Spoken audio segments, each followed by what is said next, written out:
భారత్లో ఎక్కువ మంది సేవింగ్స్ చేసుకునే మార్గం ఫిక్స్డ్ డిపాజిట్లు. రిస్క్ తక్కువ, ఈజీ ప్రాసెస్ అనే కారణాలతో ఈ నిర్ణయం తీసుకుంటారు.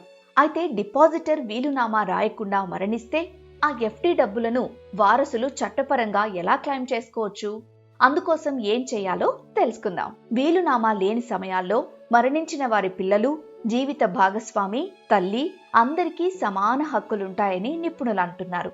ఒకవేళ కొడుకు లేదా కూతురు జీవించి లేకపోతే వారి స్థానంలో మనవళ్ళు లేదా మనవరాళ్లకు ఎఫ్డి క్లెయిమ్ చేసుకునే హక్కు లభిస్తుంది.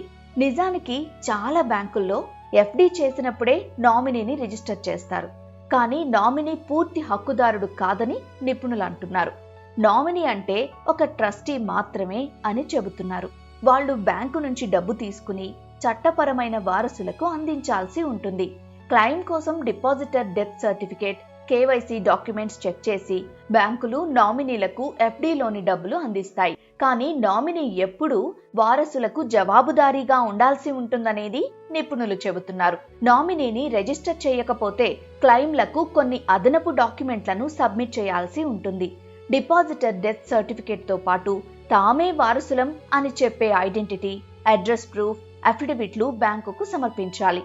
అదే విధంగా ఇండెమ్నిటీ బాండ్ కూడా ఇవ్వాలి. అంటే ఈ క్లెయిమ్ విషయంలో భవిష్యత్తులో ఏదైనా లీగల్ సమస్య వస్తే దానికి పూర్తి బాధ్యత తమదే అని చెప్పే బాండ్ అన్నమాట. ఇక ఎఫ్డి మొత్తం ఎక్కువగా ఉంటే సివిల్ కోర్టు నుంచి వారసత్వ ధృవీకరణ పత్రాలు తీసుకురావాలని బ్యాంకులు అడుగుతాయి. ఈ డాక్యుమెంట్లన్నీ ఇచ్చిన తరువాత బ్యాంకులు ఎంక్వైరీ చేస్తాయి.